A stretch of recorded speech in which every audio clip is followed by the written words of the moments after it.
নবীজির সাহাবী কাসাম ইবনে আব্বাস, নবীজির আপন চাচাতো ভাই, আব্দুল্লাহ ইবনে আব্বাসের বড় ভাই।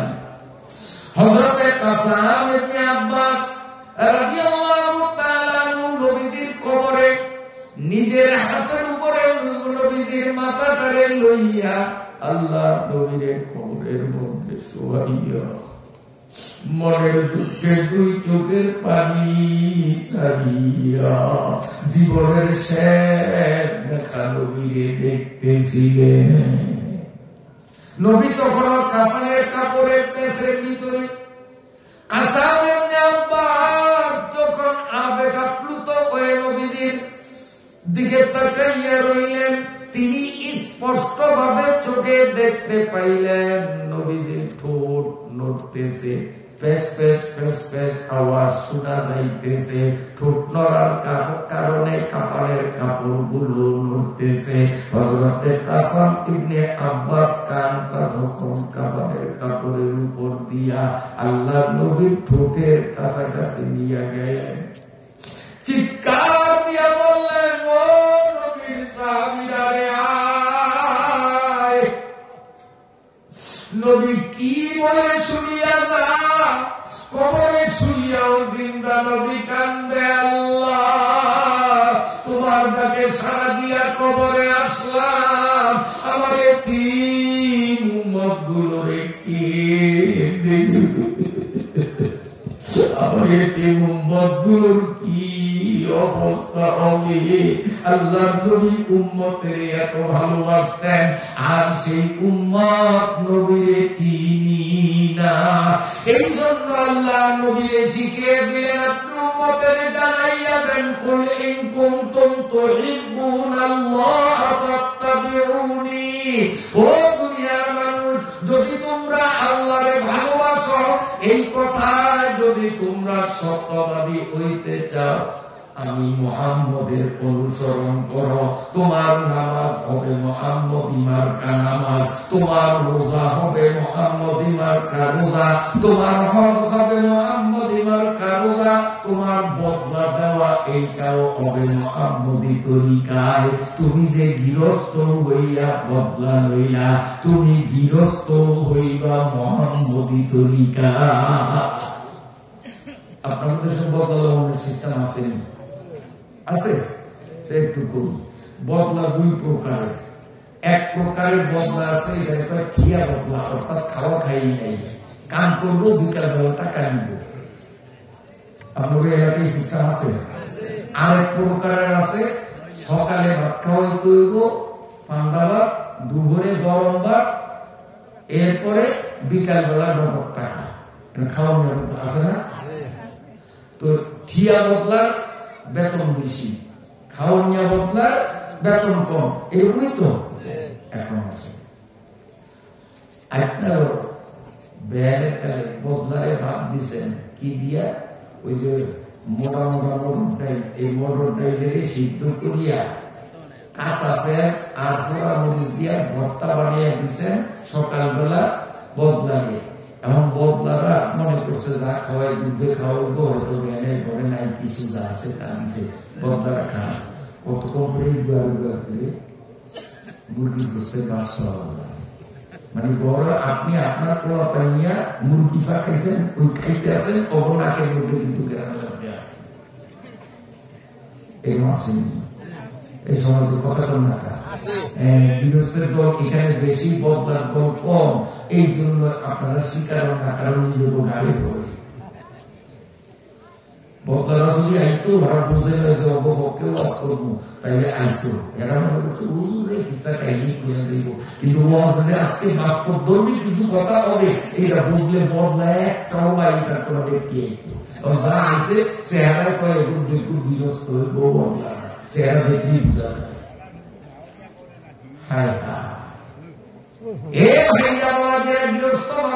শুনেন, খাওয়া বদলা যদি আপনি লন, তাহলে ওই দিন আপনার বদলা বদলা নয়, সেও আপনার ফ্যামিলি সদস্য একজন।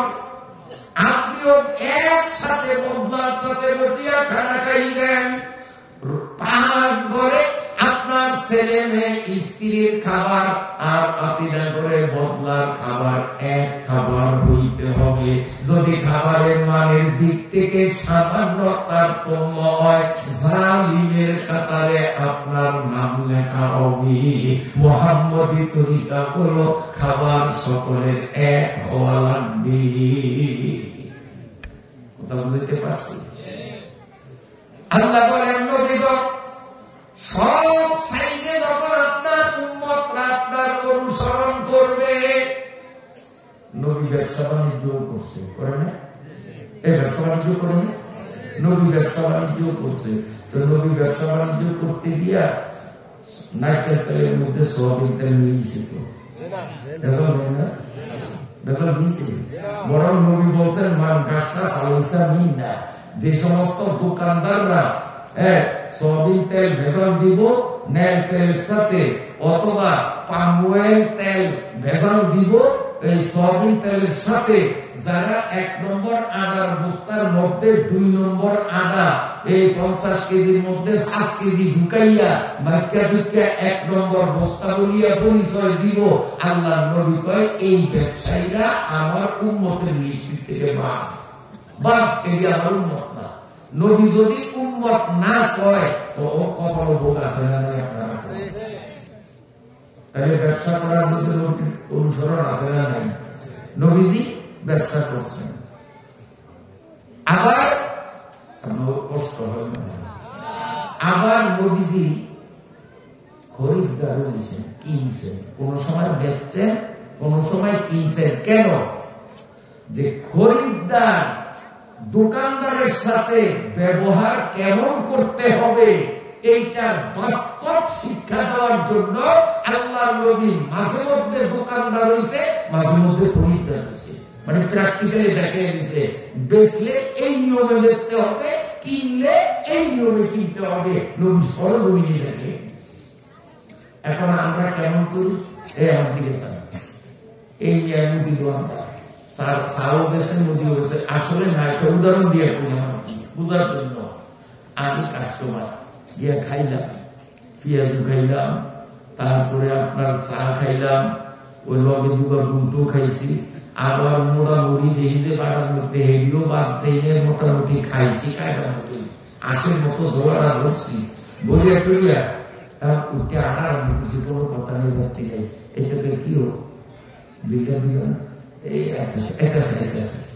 আইতে আসি যে কইয়া গেছে আর খবর নেই। 3 দিন 4 দিন 5 দিন একটু তো অনেক ভালো হয়। আমাদের দেশে মনে হয় এইরকম ভদ্র মানুষ না। এই ভদ্র কেমন ভদ্র জানেন? যে ভদ্রর আগে একটা সৌর আছে, ভদ্রর আগে সৌর দিলে যেই ভদ্র এইগুলো এই ভদ্র। মাশাআল্লাহ করছেন আপনারা।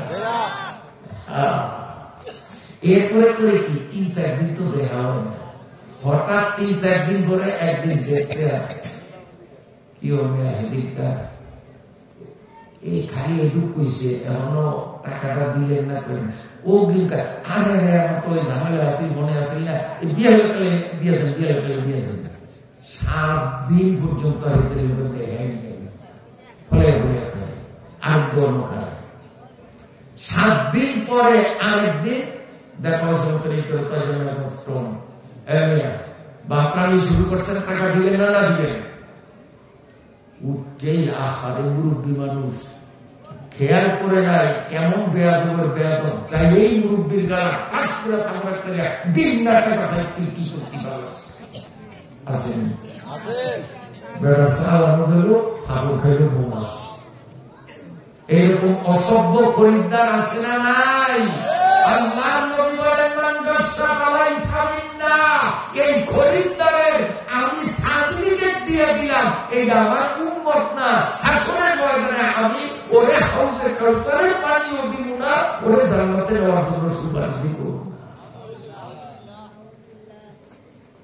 আল্লাহ আল্লাহ ফাত্তাবিউনি, সব কাজে আমার অনুসরণ করো, ইউহিব্বুকুমুল্লাহ, তাইলেই আমরা সব আল্লাহর বন্ধু হয়ে যাব। সব কাজে যদি নবীর অনুসরণ করি তা আমরা কি হব? আল্লাহ বন্ধু, আল্লাহ নবী বিয়ে করছে জীবন, নবী জীবন বিয়ে করছে। হ্যাঁ, নবী বিয়ে করছে কয়টা? আরে 11টা বিয়ে করছে একসাথে, বউ আছি আমরা একসাথে, বউ 4টা করতাম, এর বেশি না। বিয়ে 11টা না, 50 আমরা করতাম, 1000 করতাম, তবে এক মানে 4টা রাখতাম। কথা বলছেন না? তালাক দিয়েছি অথবা মরিয়া গেছে, আবার আরম্ভ করলাম, মানে একত্রে 4টা সংসারে রাখতাম। বিয়া 1000 হয়, বউ কষ্ট, একটা মরিয়া গেছে আরেকটা করুন, একটা মধ্যে আরেকটা করুন, অসুবিধা নেই। নবীজি মোট কয়টা বিয়ে করছে? 11টা। একসাথে কয় বউ পালছে? আর আমরা পালতাম একসাথে কৌটা, খালি 4টা। এইটার কারণ কি সেই ওয়াজে যাবো না, কারণ আয়াত করছি বলে ইসরায়েলের আইতে আছি ওই আয়াতে। এখন আমরা ফুতের ব্যাপারটা দিই, কারণ ফুতের টাইম দিলে এই কথাটি কইতো পারে, আমি এই জন্য কয়ে দিলাম। আল্লাহ আপনাকে কষ্ট হয় না? হ্যাঁ না, বুড়িয়া তো কষ্ট হয় না, বুদ্ধি জোয়ান কষ্ট হয় বাবা, তাই না? আর তো শীত বেশি। হ্যাঁ আল্লাহ রে আল্লাহ, ভালো লাগেনি বাবা কোরআনের কথা, হাদিসের কথা ভালো লাগেনি? তোরা বেগুন একটা চাক্ষুষ ইমানদার, কারণ রাসূল বলছেন কোরআনের কথা হাদিসের কথা শুনলে যাদের অন্তরে ভালো লাগে, আল্লাহ নবী বলেন আমি সার্টিফিকেট দিলাম হিলাই ইমানদার। তোরা ব্যক্তি ইমানদার, ধরে চিন্তা কর আলহামদুলিল্লাহ, আলহামদুলিল্লাহ। এখন কিন্তু লাইভ ভিডিও চলতে আছে, খালি ক্যামেরাই জানা, ক্যামেরা ওই জানা, আরো একটা গোপন ক্যামেরা লাইভ ভিডিও হয়, এই ফেরেশতারা করে ভিডিও দিয়া, এই ভিডিওটা ফেরেশতারা করে, আর আমাদের জিন্দা নবী মদিনার কবরে শুইয়া এখন দেখতে আছে যে ওই মাদ্রাসার মাহফিলে কে ওয়াজ করে আর কে কোন জায়গায় বইয়া ওয়াজ করে, আর শুনিয়া কয় যে আমার কাছে ভালো লাগে, এই কথা দিয়েও নবী শুনতে আছে। তাইলে নবী খুশি হয়ে না যাবে? এখন নবী আমাদের উপরে খুশি না যা? এই ওয়াজে যতক্ষণ বসে থাকবো, লাইভের মাধ্যমে নবী কবরে বসে দেখবে। যদি কেউ ওয়াজ খুঁয়া উঠিয়া দান গিয়া আর ভালো লাগে না, লাইভে এটা ধরা হবো না কেউ এমন স্টেজে তো যদি আড়া দেয় নামে, এইটার মধ্যে এই ফটোটা করবো না, এইটা যদি ওইটা নামে ওইখানে দিয়া নামে, এটার মধ্যে ফটো ধরা পড়বো না। এখন যদি ওয়াজ ফিরে কেউ উঠিয়া যান, হ্যাঁ নবী দেখবো যে আমার মত ওই একটা জায়গা, ওই একটা জায়গা, তো তোরা যাবি জায়গা কিন্তু বাস্তা দিয়ে হ্যাঁ ধরা খাবি, কারণ ভিডিও হইতে আছে। ফেরেশতারা লাইভ ভিডিও করে সরাসরি নবীজি মদিনা কবরে শুয়ে শুয়ে দেখতেছে। সুবহানাল্লাহ, সুবহানাল্লাহ, সুবহানাল্লাহ। আমার আল্লাহ বলেন ইউহিব্বুকুমুল্লাহ, আমার নবীর অনুসরণ যদি তোমরা সব কাজে করো। এই কথাটা বুঝাইতে গিয়া বলছি নবীজি বিয়া করছে, একমত আপনারা? একমত বিয়া করছে? আচ্ছা, নবীজি তার সন্তান বিয়া করেছেন, বিয়া দিয়েছেন? তাহলে হাসান হোসেন করতে হয়েছে, কাজও করছে। ফাতেমারে বিয়া না দিলে হাসান হোসেন এলে করছে। তাহলে নবী নিজে বিয়া করছে, নিজের সন্তানের বিয়া দিছে, মায়া বিয়া দিছে, উম্মে কুলসুমের বিয়া দিছে, ফাতেমারে বিয়া দিছে, নবী মায়া বিয়া দেয় না, রোকেয়ারে বিয়া দিছে, নবী মায়া। আচ্ছা, আমি জিজ্ঞাসা করি যুবকদের কাছে, বাবা তোরা কোন কিতাবটায় পাইছো? আমি হাজার হাজার কিতাব করছি, আমি পাই নাই, তোরা মনে হয় আমার থেকে বড় আলেম, তোরা পাইছো, আমার একটু দেখাই দিস। এইটা আমি ওয়াদা দিলাম, বউ খালি বাড়িতে আমার আছে, সেইটা আমার 3টা খালি আছে, আমি বিয়ার 3টা করুন, যদি আমাদের দলিল দেয় এটা যে বিয়ার দিন বক্স বাজাইতে হয়, আর বউ উঠিয়া আননের দিন বউর বাপের বাড়ির দরজাতে গেট করিয়া ফিতা দিয়া আটকাইতে হয়, দুলার পক্ষ যারা আইব একলগে কি গুতা গুটা গুটি করিয়া জোর করিয়া ডাকাতি করিয়া টাকা লইতে হয়, টাকা বুঝ মতো মন মতো ভাইলে এরপরে ভিতরে ঢুকতে হয়। এটা কোন কিতাব হয়েছে বাবা আমার একটু দেয় দে, এইটা আমিও একটা বিয়া করিয়া এবং গেট করিয়া এরকম ভাবে এই ঘটনা ঘটাবো, বক্স আমি ভাইলে কোন কিতাবে তোরা কোন তাই এই আমার সমাজ আছে না? এই সেদিন দেখলাম ফেসবুকে, হায় রে আমাকে বলার কথা, আমাকে বলার কথা, সর্বস্ব গেছে বউ আন্ত বুঝিয়া হাই রে, ওই গেটের সামনে টিয়া লইয়া ভাবছে দস্তাদস্তি, ওরা মায়ের পক্ষ ওরা দাবি করে এত বিতৈব, গোলার পক্ষ রাজি না, এরা কম বিত চায়। এইটা লইয়া তর্কাতর্কি হইয়া ঘুষিয়া ঘুষিয়ে এরপরে লাড়ি লইয়া, বাসের লাড়ি লইয়া ওরে ফিজা কানে কয় আরো ফিজা। দুলার ফটোটা আমি নিজে দেখছি, দুলার মাথায় ব্যান্ডিস। সেদিনকার দুলা বউর সাথে তার সাক্ষাৎ হয় নাই, বাসরও হয় নাই, মাথা ফাটাইয়া তারে হাসপাতাল চিৎ করিয়া তুলছে। সাংবাদিকরা ওইখান থেকে ফটো তুলছে, আমি সেই ফটো দেখছি। দুলায় ওই গেলে বই ভাষার যাইতে পিজা খাইয়া মাথা ফাটাইয়া হাসপাতাল চিৎকিয়ে রয়েছে।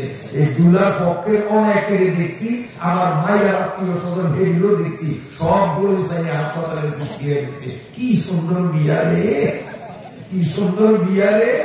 আমরাও তো বিয়ে করছি, ওই আমাকে বিয়ে নিয়ে হাসপাতাল যাওয়ার ঘটনা ঘটে না।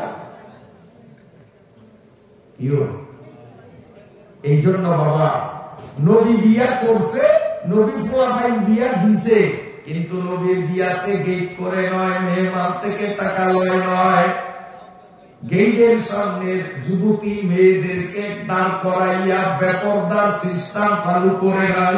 এই আমগো সমাজে আছে না নাই? সাবধান সাবধান, নবীর উম্মতের থেকে কিন্তু নাম কাটা যাবে। বিবাহ শাদীর মধ্যেও আমার নবীর অনুসরণ করা লাগবে কিনা? এইভাবে যদি অনুসরণ করি, আল্লাহ বলেন ইউহিব্বুকুমুল্লাহ, আমার নবীর অনুসরণ যে করবে আমি তারে আমার বন্ধু বানাইয়া নিলাম। সুবহানাল্লাহ। আল্লাহ বলেন আমি আমার বন্ধু বানাইলাম, কিন্তু বন্ধু তো জীবনে অনেক গুনাহ করছে, আমি আল্লাহ বললাম নির্দোষী, আর আমার বন্ধু থাকবে দোষী। জিনিসটা মানানসই হয় না। এই জন্য আল্লাহ বলেন ওয়ায়াগফির লাকুম যুনুবাকুম, আমি আল্লাহ কুদরতি মেশিন দিয়া তার গুনাহগুলাকে শুধরাইয়া সমস্ত গুনাহগুলারে আমি সওয়াব বাড়াইয়া দেব। যেমন মিলের মধ্যে গম ঢুকাই, মিলে আটা বানাইয়া দেয়, মিলের ফলারে ধান ঢুকাইয়া দেয়, মেশিনে কি করে চাল বানাইয়া দেয়। আমার বিবাহ শাদী, আমার গৃহস্থগিরি, আমার বদলা দেওয়া, আমার রাজনীতি, আমার ব্যবসা বাণিজ্য, আমার শারীরিক ব্যবস্থা, সব ক্ষেত্রে যদি নবীর অনুসরণ করি তো আল্লাহ আমারে বন্ধু বানাইয়া চিন্তা করবেন আমি আল্লাহর কোন অপরাধ নাই, আর আমার বন্ধুর অপরাধ থাকবে কেমনে এই দোষী দাগী বন্ধুর সাথে কোলাকুলি করি।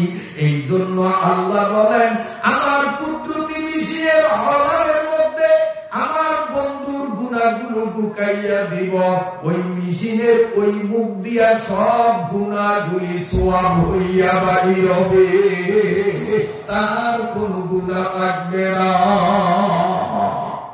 করুন আউযু বিল্লাহি মিনাশ শাইতানির রাজীম।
وقل رب ارحمهما وقل رب ارحمهما كما ربياني صغيرا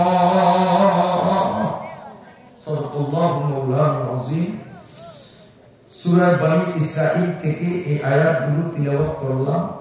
অত্যন্ত গুরুত্বপূর্ণ সময়ের দাবি। এই সময়ে এই আয়াতগুলির বিস্তারিত ব্যাখ্যা করা এটা সময়ের দাবি, কিন্তু গরিবেরা সুযোগ দিবে না। তার কারণ বেগার দিতে দিতেই বেশ গেছে শেষ। এই জন্য আরো মাহফিলের প্রথম দিন আমি একেবারে সংক্ষেপ করে বলি, বিস্তারিত বলা সম্ভব হবে না। বিশেষ করে আমার জোয়ান বাবারা খুব খেয়াল শোনো, সংক্ষেপ করব একেবারে ছোট্ট করিয়া। আল্লাহ পাক আমাদেরকে দুইটা হুকুম করছেন। যদি এই দুইটা হুকুমের দুইটা যদি আমরা পালন করতে পারি, আল্লাহ রাব্বুল আলামিন আমাদের জন্য জান্নাত ওয়াজিব করিয়া দিবেন। আল্লাহ জান্নাতে যাইতে বেশি ঝামেলা নাই। জান্নাতে যাইতে হলে এই আয়াতে আল্লাহ কয়টা কামের হুকুম দিয়েছেন? মাত্র দুইটা। তাহলে বিষয়টা কঠিন করছে না সহজ করছে? যদি কইতো 50টা তাহলে একটু কঠিন হইতো, যদি কইতো 25টা তাও মোটামুটি কঠিন হইতো। কইছে কয়টা? দুইটা। সহজ করছে না কঠিন করছে? সহজ করছে। খালি দুইটা কাজ। কি কি? 1 নম্বর, আল্লাহ তা'বুদু ইল্লা ইয়্যাহ, একমাত্র আল্লাহর ইবাদত করতে হবে। 1 নম্বরে ইবাদত কার? আল্লাহ।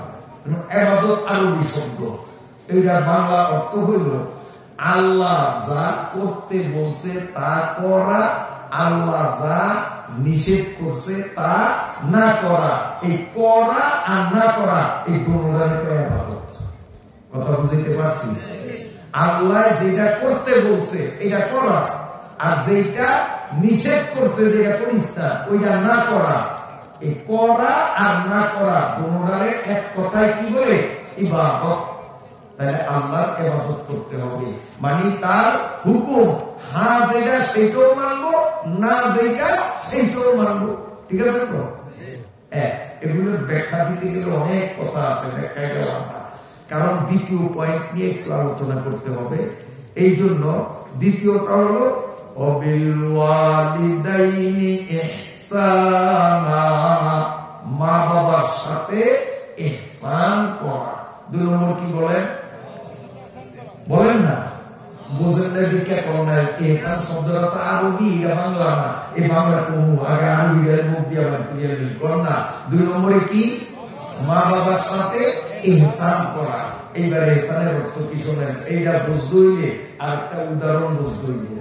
আরেকটা উদাহরণ হলো এই শোনেন, আরেকটা উদাহরণ হলো এই যে উনি আমার একদিন চা খাওয়াইছে, দেখা হয়েছে মহব্বত করে, হুজুর অনেকদিন পরে গাইছি একটা চা খাওয়াই। উনি একদিন চা খাওয়াইছে, আরেকদিন দৌড়কা বাজার এটার লোক আমার লোকের দেখা হয়েছে। এখন এইটা আমার তো একটা চা খাওয়ানো আছে না, কেউ এইটা আমার সম্মান করছে, আমি আবার তার বিনিময়ে সম্মান করা লাগবো না? একটা চা এটা খাওয়াই করব না? আমি এটা মুরব্বী চা না খেয়ে যাইতাম নাইয়েন একটা চা, আমি ওনারে চা খাওয়াইতাম।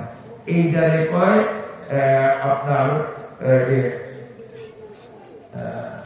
ইনসাফ। এটার নাম কি? আর আমি ওনারে দেখে চা খাওয়ানোর ডরে না দেহনের ভান করিয়া অথবা হাতকে হাতকে একটা অজুয়ার দেয় আমার বিশেষ দরকার আছে, মুরগি না দিয়ে আমরা লোকে একসাথে চাকিতাম, আমার অনেক মতে না চেয়ে হাতকে দিয়ে দিলাম দৌড়। তাহলে এই রইল জুলুম। এই রইল কি? জুলুম। আশা এক কাপ খাওয়াইলাম, এই রইল কি? ইনসাফ। ইনসাফ মানে সুবিচার।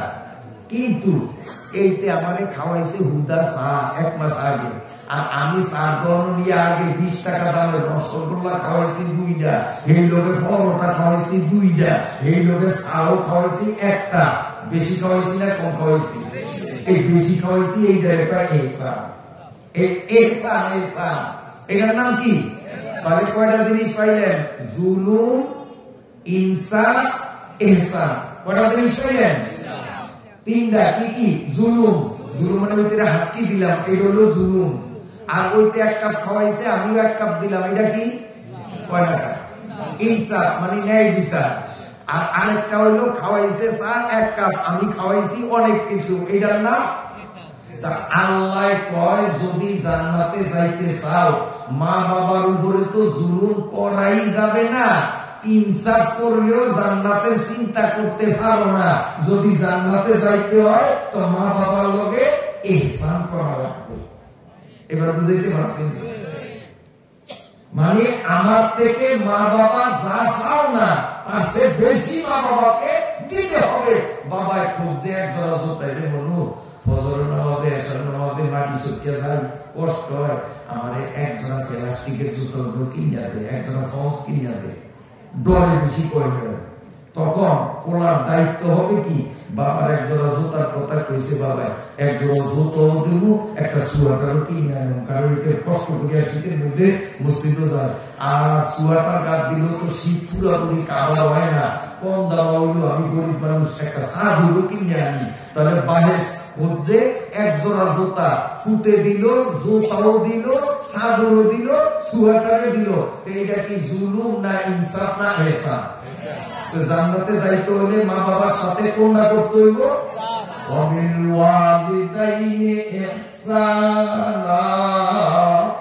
মা বাবার সাথে ইহসান করতে হবে। আর আমাকে বর্তমান সমাজের প্রভাবে করে কি জানেন, আসলে কষ্ট হয়ে আসলে ওইটা আমাদের দেশের প্রভাবের স্বভাবটা আমরা যদি দূরকার আলহামদুলিল্লাহ, কারণ দূরকার মাঠ খাইয়া করা আমাদের শিক্ষা এমন দূরকার মানুষের বদনাম কেমি কোটা না, বদনাম করলো তো শোনা বুঝতে দিব, কারণ আমরা বহু সাল আমাদের আছে দূরকার। আল্লাহ এখনকার যুবকরা করে কি জানেন, এ মা একদিন করে লাগলো দূরকার, হ্যাঁ দূরকার ছোট কালে আঙ্গুর খাইছি, আঙ্গুর পিতা আমি যেমন বুড়া মানুষ কবে বইয়া যায় 100-250 টাকা আঙ্গুর আনিস, আঙ্গুর পিতা আমি করেছি আঙ্গুর খাওয়া আঙ্গুর। আর সঙ্গে আঙ্গুর কিন্তু কয় টাকা লাগে জানো, আঙ্গুর কেজি কত জানো, খাই খাই খাই খাই এই কথা তো বাড়ি যাইতে মনে করে না। এরকম ব্যবহার করে এরকম প্রভাবে আমরা সরকলিবা সরকলিবা বেগুন বাড়ি বুঝতামি, বেগুন আলাদা বেগুন এরকম দুষ্ট আসেনি। এক মা একটা বাবা ওই সময় সেটা বসে আমার আজুদা বিজ্ঞা গেছে, আগুন লাগলো আগুন লাগলো না, বাবা লাগলো না। এই পোলাই 2 দিন পরে ভোর বাড়ি যায়, হাওড়ি মোবাইল করছে, যাওয়ার সময় টিয়া নিজের লগে নাই, তারপরও সূর্যের উপরে টিয়া আওলাদ লইয়া এ আমার দিকে চান। আসলে কিনছে 5 কেজি, আঙ্গুর কালাটা কিনছে 2 কেজি, সাদাটা কিনছে 1 কেজি, তারপরে আরো 4-5 পদের ফল, আর বড়ি খন্দ বড়ি তো বাদ দেওয়া হয়ে যায় না, এই 7-8 পদের ফল কিনিয়া ওই প্লাস্টিকের 1 বস্তা লইয়া মাথাত করিয়া রোবাই যাইয়া হাওড়ির সামনে একটা হাওড়ি আসছে, আমাদের মনে কষ্ট নিয়ে না, অনেক কিছু আনার ইচ্ছা ছিল, একটু বর্তমানে সংকটে আছি, আমাদের বেশি কিছু আনতে এই সামনে কিছু আছে, এটা আছে এই কথাটা আছে।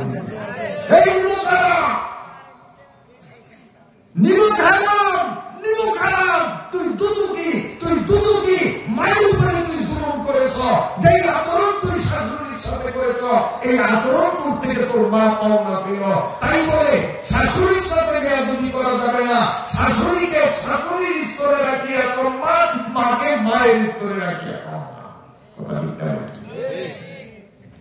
মজার একটা কথা, হাদিসের একটা গল্প মানে বানানো গল্প না, হাদিসের গল্প, নবীজি সাহাবী করে আরবি ভাষায় শুনেছে। গল্পটা একটা ছোট্ট, বেশি বড় না। যদি আপনারা নবীর মুখের এই বাস্তব গল্পটা শুনতে ইচ্ছা থাকে, আমি কোরআন দিয়ে শুনবেন। নবীজি শুনাইছে আরবি ভাষায়, আমি যদি আমার আরবি ভাষায় শুনাইতে আমরা কি বুঝবেন? আরবি ভাষায় লেখা আমরা বুঝিয়েছি, আমি একটা আমাকে ভোলা আঞ্চলিক ভাষায় সোজা ভাষায়। ইচ্ছাটা হলো এই, নবীজি সাহাবীদের প্রায় সাহাবীরা গল্প করে একটা সত্য ঘটনা শোনানো, সব সাহাবীরা বলছে।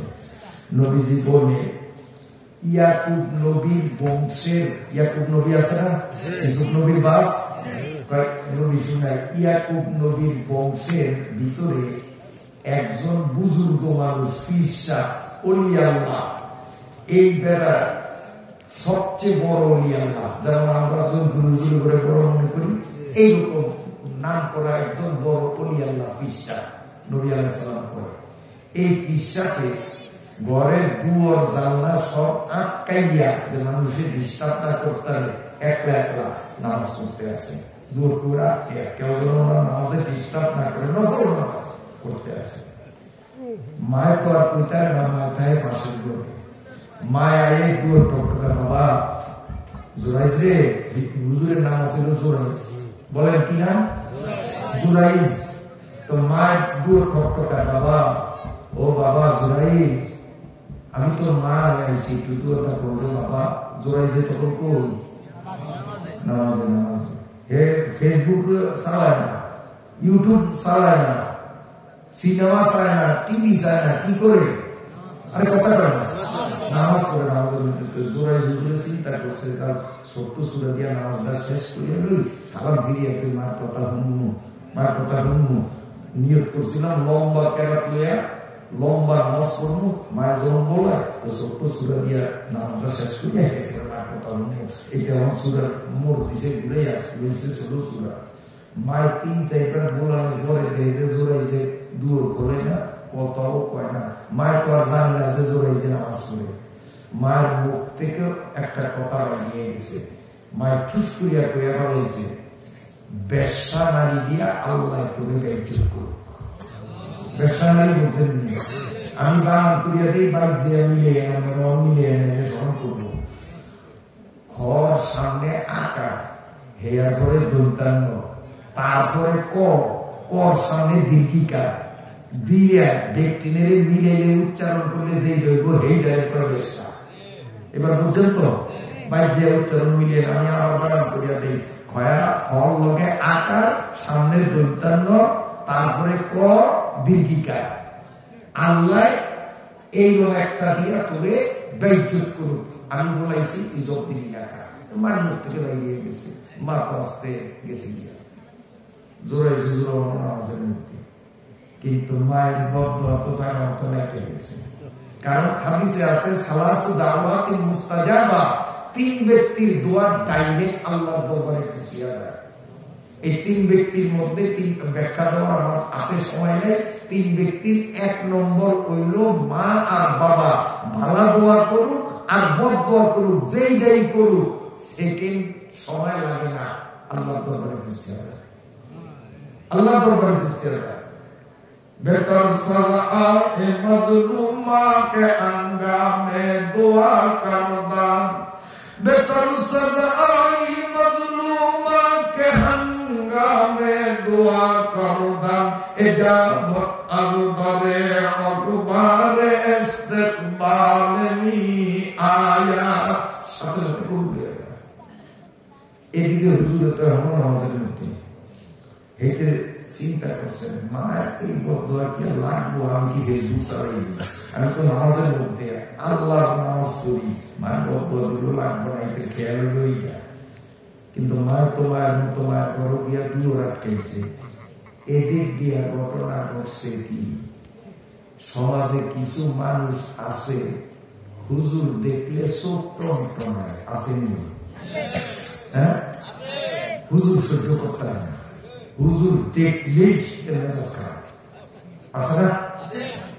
আর আগলা মানুষের কথা তো মাথা সেই বিশাল পাগড়ি, গাল ভরা দাড়ি, আতো তসবি, এই সোরা নাম করে হুজুর লাগবো না, চিনে নিয়ে কি নাম, নাম কি?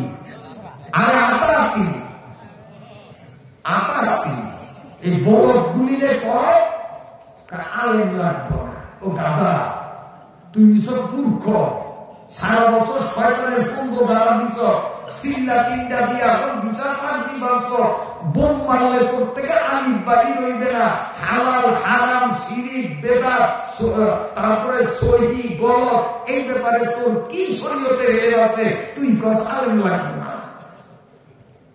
তোর আলেম লাগবো না। আমার নদী আলেম আছেন না, মূর্খ আছেন? তাই একাতি আলাদা যখন ডাইরেক্ট কয় আলেম লাগবো না, তা আমগুলো অভিও তো আলেম, অগুলো অভিও লাগে না। তো যেদিনে গভীর লাগে না, এদিনে ইমান আসেনি, এই মেটাতেই নতুন করিয়া করে না করিয়া মুসলমান হওয়া উচিত। আলহামদুলিল্লাহ এখন হইতেও আছে। উলামা ইকরামদের বয়ান শুনিয়া আল্লাহ তাদেরকে বুঝ দিছে, এরা আলেমদের কাছে যাইয়া নতুন করিয়া করে না করিয়া ইমান প্রেম করে, এরা আলেম লাগবো না। তা আলেম লাগবো না মানে এই ধাক্কাটা কিন্তু নবী পর্যন্ত যায় থেকে নবীও লাগে না। আর নবী যদি না লাগে এখানে ধর্ম আছে, হে কি পাবলিক করবো, ওর ধর্মই তো দেয়, ওই কি পাবলিক করবো, গাদা কোথাকার। যাই হোক, এখন এই আলেম বিদ্বেষী এক নেতা এইকে সুযোগ প্রবাহে এই জোড়াই সুযোগকে অপমান করবো, কিন্তু জোড়াই সুযোগ তার কোনো অপরাধ করে না, এইবার সুযোগ পাইছে। কেমনে কেমনে এইটা হলে যে হলো মানুষের হইসই করে, তো নেতাই গেছে কিসে কারে নেতা এটা বিচার করতে হইব। কি বিচার? এই যে সেমরির বিয়া হয় না এখন পর্যন্ত আর বিয়াতে সেমরি দেখেননি, বুঝলেন না, কোলাই না সেই কথা মানলাম না, ইশারা দিয়ে দিলাম। আবিয়াতে সেমরি কি অঘটন ঘটাইছে এটা বিচার করতে হইব। তখন নেতা এই তো কাম হয়েছে, এই তো কাম হয়েছে, সুযোগ হয়েছে, মায়ের আসতে বলেছে, বলে কানে কানে বোন তোরে 10,000 টাকা দিলাম, এই সারকা বলে 10,000 টাকা আমার কয়েক কোটি টাকা, নেতা আছে ধনী, বুঝছেন? তো এই 10,000 টাকার বান্ডিল হাত দিয়ে তোরে এই টাকা দিলাম যদি তুই একটা মামলা করতে পারস। কি মামলা? জোরে হুজুরের নামে এখন যায় করে মামলা দিবি, কবি এইভাবে হাকিমের সামনে যে স্যার ফিসা হুজুরের কাছে গেছিলাম, পানি ভরা আনতাম, ঘরে আসেন না কোনো মানুষ, হুজুরে আমার হাত ধরে আছে এদের ঘরের পিছিয়ে ডালিম গাছ আছে, ডালিম গাছ তলে দিয়া জোর করে যা করার সব করছে, এখন আমার এই অবস্থা হচ্ছে, আমার কিন্তু বিয়ে হয় না, আমি এটার বিচার চাই। জোরে হুজুরের নামে এই নালিশটা যদি তুই করতে পারো তুই 10,000 টাকা তুলে দিব। মায়ের টিয়া মুখ সামলাইতে পারেনি, কোটি টিয়া হুজুরের ভোগার আর কেলা বাসায় যাও, আমি তো 10,000 টিয়া হব, টিয়ার লোভে পড়িয়া হ্যাঁ মাইয়া নাচতে নাচতে গিয়া দিছে মামলা দিছে মতো তো হাকিম সাহেবের মাথায় আগুন ধরছে, কি রে যারে আমরা তো বড় হিসাব মনে করি, আর হেটের মধ্যে এত শয়তানি, হেঁটে আকাম করছে, খারাপ হওয়ার কথা না। সাথে সাথে পুলিশ আর মানুষজন পালিয়ে দিচ্ছে, বিচারে ধরে গায়ে আগে একটা বানাই দিয়ে করার কাছে আনবি। গ্রামের মানুষও খেয়েছে, কি রে হুজুরের মধ্যে এত শয়তানি। গ্রামের মানুষ লাড়ি সোডা ইট পাটকেল যায় যা পাইছে নিয়ে আইছে, আইয়া হন এ বিশ্বাস নামাজ করুন না, বিশ্বাস বিশ্বাস কিন্তু তখনও নামাজের মধ্যে এ বিশ্বাস, কিন্তু বিশ্বাস করলে বইতে তো আমার রাখা শেষ হয়ে গেছে, আমার বিয়ে একটু তো খারাপ হয়েছে। সেটা দেখছো দেখছো সবাই অন্তরে দূর করে না, লাঠি মারিয়া দূর পাইয়া এক জোরে ভিতরে ঢুকিয়া দেখেছে নামাজ পড়ে, নামাজের মধ্যে আলু দিয়ে কি লাঠি সোফার দাড়ি ধরিয়া টানে, মুখ ধরিয়া টানে, মাথার সুখ ধরিয়া টানে, কি ঘুষি লাঠি যে যেতে পারছে সিমর, ওরে বাপরে বাপ।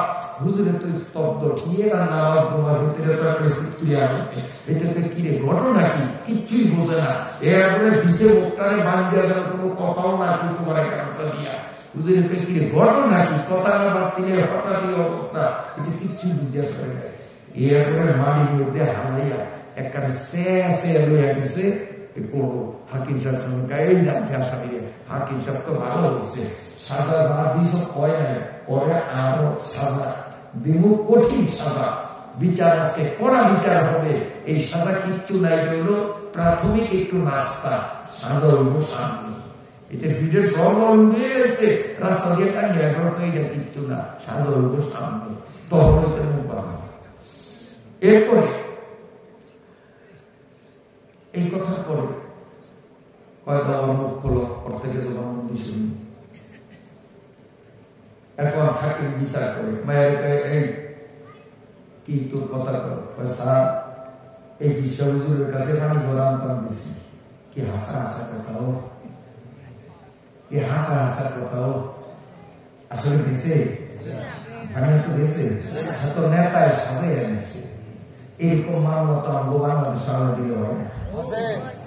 এই যে হাজার হাজার আলেমদেরকে বছরের পরে বছর, মাসের পরে মাস জেলখানায় পচাইছে, রিমান্ডে দিছে, আজ পর্যন্ত একজনের কোন দোষ বের করতেছে। সব নেতারা শিখেয়া দিয়া, সাজে আমাদের দিয়া আলেম ওলামাদের সাথে বেইজ্জতি করছে। আর আলেম ওলামাদের বদদোয়ায় চোখের পানি একসঙ্গে লেদা ফলাইনের মুখে আশা খাওয়াইয়া আল্লাহ করে দখল করছে। দিছে মিথ্যার মামলা। হুজুরের তখন এই বুঝে আইছে, তখন কয়ে যে আমার আকাম করছে গাছের তলে নিয়ে, এখন আমি গর্ভবতী হয়েছি, সার বিচার চাই। এতটুকু বলার পরে হুজুরের হবে মাথায় বুঝতেছে। এখন কয়ে সার আমারে আপনারা যত শাস্তি দেন, যত বিচার করেন, আমি সব মাথা পাতিয়া নিব, তবে আমার একটা দাবি, আমার 2 মিনিটের জন্য পুলিশের হাতে বন্দি অবস্থায় একটু আমার বাড়ি যায়, মায়ের লগে 2 আমার কথা বলার সুযোগ দিতে, এরপরে যার সাথে আমি সব মানে নেব। তো রাজা কয় ঠিক আছে, ওরে আজকে হত্যা করবো, হত্যা। তো হত্যার আসামিকে, ফাঁসির আসামিকে তার শেষ মনের আশাটা পূরণ করার সিস্টেম আছে না? এমন ওনার মনের শেষ আশা পূরণ করবো, কথা মাল্যকে কি কথা করতে চায় আইডি জমা করে দেবেন। পিসাব আর ওর মধ্যে শয়তানি, উনি বাবা রাজা তো বড়। পুলিশে এই ধাক্কাইতে ধাক্কাইতে লাগতেইতে লাগতেইতে জোয়ানরা ভালো করিয়া শোন, লাগতেইতে লাগতেইতে নিচে বাড়ির নিচে আনি। যখন মা কয়ে একটা দোয়ান দিছে, মা দূর করিয়া চাইয়া দিয়েছে, সারা শরীরে সামরা নাই, সব সুলিয়া মুলিয়া গেছে। এরপরে আপনার কি কয় হাতে হ্যান্ডকাপ লাগানো, পুলিশ, আগলা মানুষ, ভিড়, আর সবাই সিসি সিসি করে যে এই কাম পিসাব কেমনে করলো। একদিন মায় যখন শুনছে, ওই জোড়াই হুজুরে মায়ের ফাও ধরিয়া কয়, মা তুমি আমাদের মাফ করিয়া দাও। মায়ের দোয়া, মায়ের বদদোয়া সেকেন্ডের মধ্যে আল্লাহর দরবারে কবুল হয়। তার বাস্তব প্রমাণ তোমার পোলা আমি জোড়াই, তুমি তো আমাদের চিনো। আমি জীবনে কোনো বড় নারীর দিকে চোখ উঠেয়া চাই নয়। আমি যদি জিনা করুন, আমার নামে মিথ্যা অপবাদ দিছে কেন? তুমি যে কইছিলা যে আল্লাহ তোরে ব্যবসা নারী দিয়া বেইজ্জত করুক, মা এটা তোমার দোয়া, কিচ্ছু না। তোমার বদদোয়ার কারণে এই ব্যবসা নারীর হাতে আমি বেইজ্জতি হয়েছি, তোমার দোয়া কবুল হয়েছে। এখন তুমি তো জানো আমি কোনদিন এরকম কাম করি নয়, আমি আসলেই করি নয়। মা তুমি আমার আল্লাহ মাফ করিয়া দাও। তুমি যদি মাফ করো তা আমার আল্লাহ আমার হারানো ইজ্জত আমার আবার ফিরে দিব। তোমার বদদোয়া যেরকম লাগবে, তুমি ভালো দোয়া করলে এই দোয়া আল্লাহর কাছে রাখবে। তখন মা 2 চোখের পানি ছাড়িয়ে কাঁদলাম, আল্লাহ আমি মনে কষ্টে কইছিলাম, আর তুমি যে লগ কবুল করবে এটা বুঝি নাই, বুঝলে করতাম না। আমার জোড়াই খারাপ না। আল্লাহ আল্লাহ আমি আমার বদদোয়া প্রত্যাহার করলাম। তুমি আমার জোড়াই যে হারানো ইজ্জত তুমি ফিরাইয়া দাও। এতটুকু বলার পরেই জোড়াই হাত দিয়ে হাসা দিছে। তখন সবাই বলছে যে এতে অন্তত ফাঁসির কাজ করে যাইব, মাথার তার শিখে গেছে, হয়তো আসে সে খুশি। পুলিশ করে আর্ধেক নেই, আরে সবাই তার মাথার তার শিখে গেছে, ভালো হয়ে গেছে। নিচে রাজ দরবারে যে আসে, রাজাকে আসলে তো এতে ভালো হয়ে গেছে। এমনকি আসলে একটাই মন্দির ফাঁসি ওর কানবো মানে আসে। যাই স্যার আমাদের ফাঁসি দেওয়ার আগে একটা কথা, আপনি যে একতরফা কথা শুনিয়া রায় লেখলেন আমার ফাঁসি, সাক্ষী লাগবো না? ওর সাক্ষী আছে? বা রাজা কয় এই তো সাক্ষী আছে। মায়ের কয়ে এই কামও কি কেউ সাক্ষী রেখা করবে? এই কাম কি সাক্ষী রেখা করুন যায়? তো রাজা কয়ে কত একটা কথা, এই কাম কি সাক্ষী থাকলে এত করে বহুনি। তখন কয় তাহলে ও সাক্ষী দেখাইতে পারে না, আমার 2 জন সাক্ষী আছে। আমার সাক্ষীর জবানবন্দি না শুনিয়া আপনি রায় লেখলে আমি রায় মানব না। আমার সাক্ষী আছে। তোমার সাক্ষী কে? 2 জন। আমার 2 জন সাক্ষী, একজন হলো মহিলার পেটের মধ্যে যে বাচ্চা, এ হলো 1 নম্বর সাক্ষী, আর 2 নম্বর সাক্ষী হলো কইছে না ওই আমার ঘরের নিচে ডালিম গাছ তলে আমি আকাম করছি, এই ডালিম গাছ হলো আমার 2 নম্বর সাক্ষী। মানুষ বেগুনে আত্মা দিয়ে আসছে, তার মাথা খারাপ হয়েছে, ওই কয় কি পেটের পোলাতে সাক্ষী মানে এটা ভালো না, ব্যাগ করে মাথা খারাপ, মাথা খারাপ। তখন হযরত জুরাইজ গরম হয়ে গেল, গরম হয়ে গেল, বলে থামো, হাসিও না, মানে পাগল কইও না, মায়ের বদদুয়ার কারণে আমার এই কুপরিণতি, এই মাত্র আমি মায়ের দোয়া নিয়ে আসছি, মায়ের বদদুয়া যেমন লাগছে নেক দোয়াও লাগছে আমার বিশ্বাস, তাই আমি মহিলার পেটে সন্তানকে সাক্ষী মানলাম। দেখো আমার সাক্ষীর জবান বন্দিটা শুনিয়া দেখো।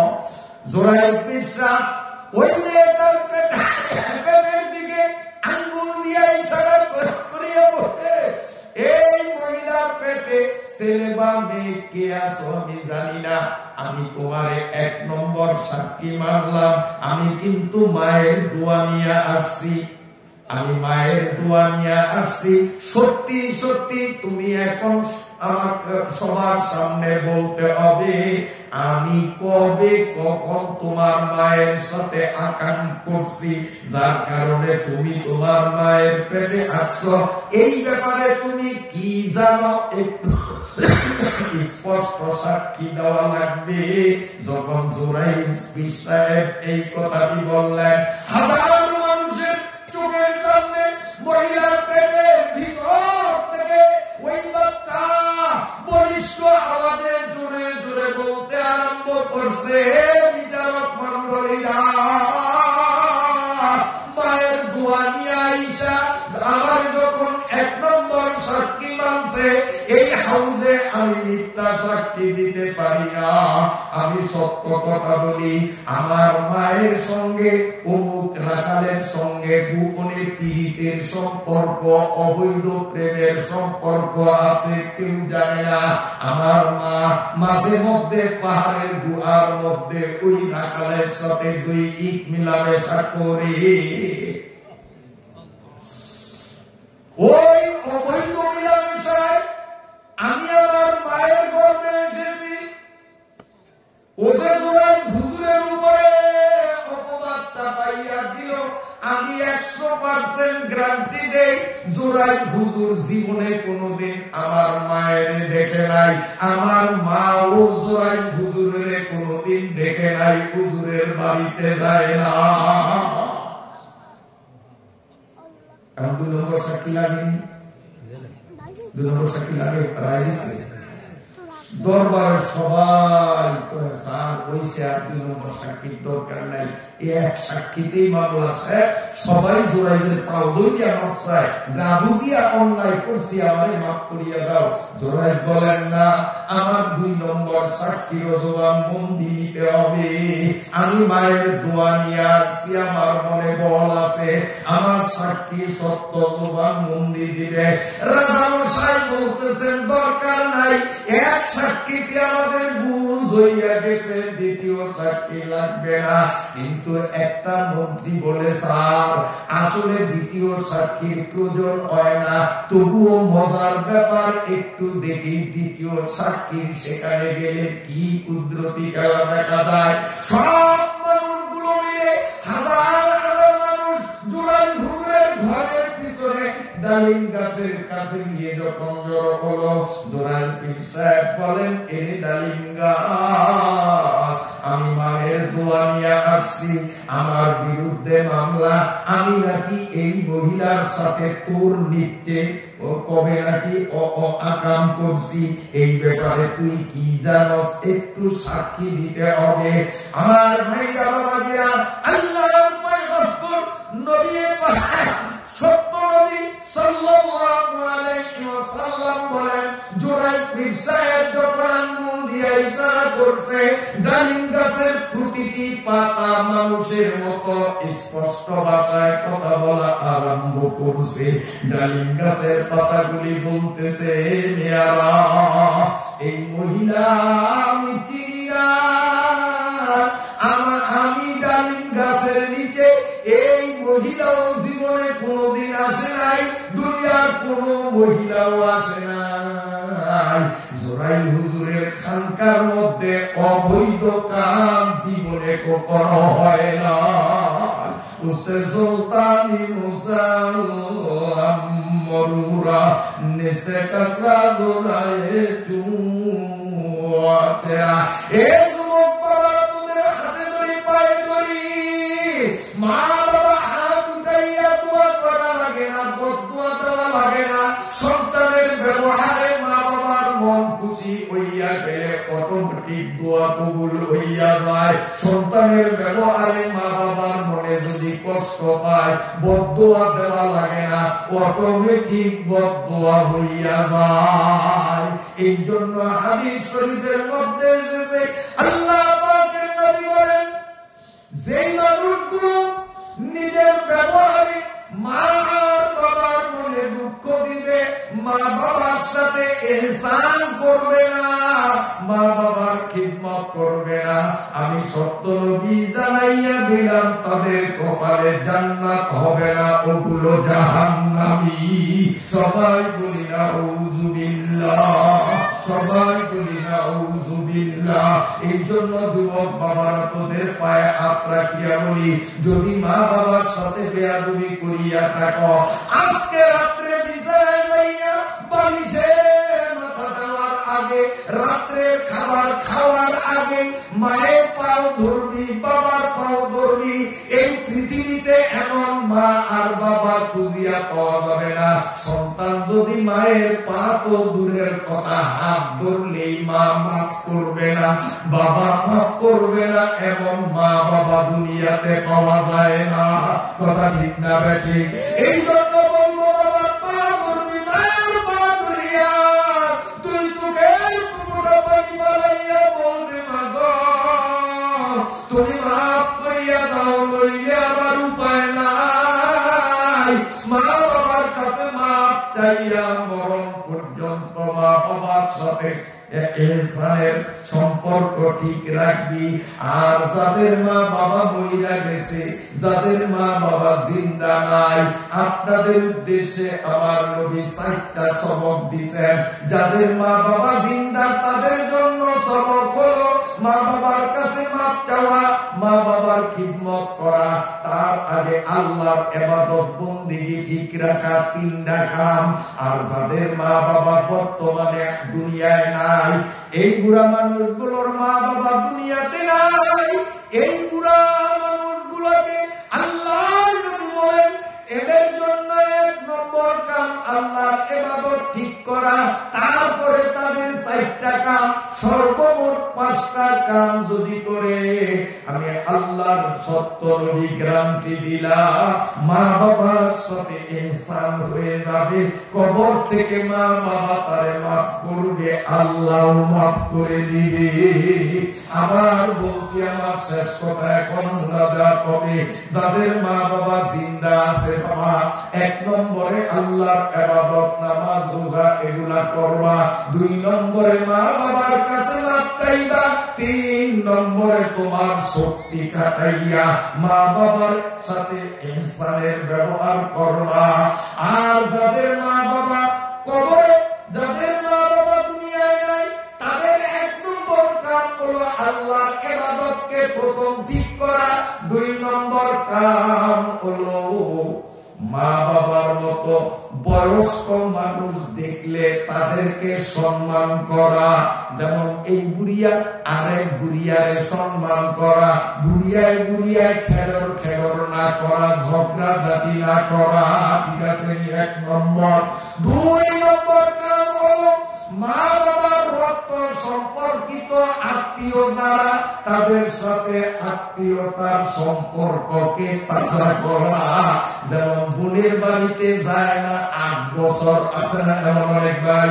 10 বছর হয়ে গেছে বোনের বাড়িতে যায় না, ও বোন তোমার বাবার রক্তের, অতএব তোমার 3 নম্বর কাম হলো মা বাবার রক্ত সম্পর্কিত আত্মীয়তার সাথে আত্মীয়তার সম্পর্ক তাজা করা। তারপরে নম্বর হলো নিজের তৌফিক অনুযায়ী মা বাবার নামে দান খয়রাত করা। 5 নম্বর কাম হলো যদি মা বাবার কবর জিয়ারত করা সম্ভব হয়, মাঝে মধ্যে সময় সুযোগ করিয়া মা বাবার কবরের পাশে দাঁড়াইয়া দোয়া করা। আর যদি মা বাবার কবর জিয়ারত সম্ভব না হয়, মেঘনায় ভাঙ্গিয়া নিয়ে গেছে, অথবা বাবার কবর সিলেটে আমি ঘোড়ায় আছে না এমন, যদি জিয়ারত সম্ভব না হয়, পৃথিবীর যেখানেই থাকি না কেন এখানে বসিয়া যদি আল্লাহর কাছে দোয়া করি, বলেন রব্বির রাহমহুমা, সবাই রব্বির রাহমহুমা কামা রব্বায়ানি সগীরা, জোরে বলেন রব্বির রাহমহুমা কামা রব্বায়ানি সগীরা। আল্লাহ নবী বলেন এই 5টা কাম যদি আমার বুড়া উম্মত গুলি করে, এই 5টা কাজের সংজ্ঞা এই বুড়িয়ার বাবার কবরে ফেরেশতারা শুনাইয়া দিলে, তোমার পোলা বুড়াতি কালে 5 কাম করছে। মা আর বাবা কবরে শুইয়া শুইয়া ডাক দিতে মালিক, ওগো আল্লাহ, বছরের পরে বছর কবরে শুইয়া শুইয়া আমি আমার পোলাটারে বদদোয়া দিছি, পোলার ব্যবহারে মনের কষ্টে তারে অভিশাপ দিছি, তোমার ফেরেশতার মাধ্যমে এই মাত্র খবর পাইলাম আমার জাদু বুড়াতিকালে 5টা কাম মজবুত করিয়া ধরছে। এই সংবাদ পাইয়া মনের সমস্ত ব্যথা ভুলিয়া গিয়া আমার বুড়া সন্তান তারে আমি মাফ করিয়া দিলাম। আল্লাহর পক্ষ থেকে জবাব আসবে, রে বুড়িয়া, এতদিন পর্যন্ত তুমিও তোমার সন্তানের মাফ করো নাই, আমি আল্লাহ মাফ করি নাই। এখন তুমি যখন 5 কামের খবর শুনিয়া তোমার বুড়া সন্তানের মাফ করিয়া দিলা, আমি আল্লাহ চিরকালের জন্য তোমার সন্তানের মাফ করে দিলাম।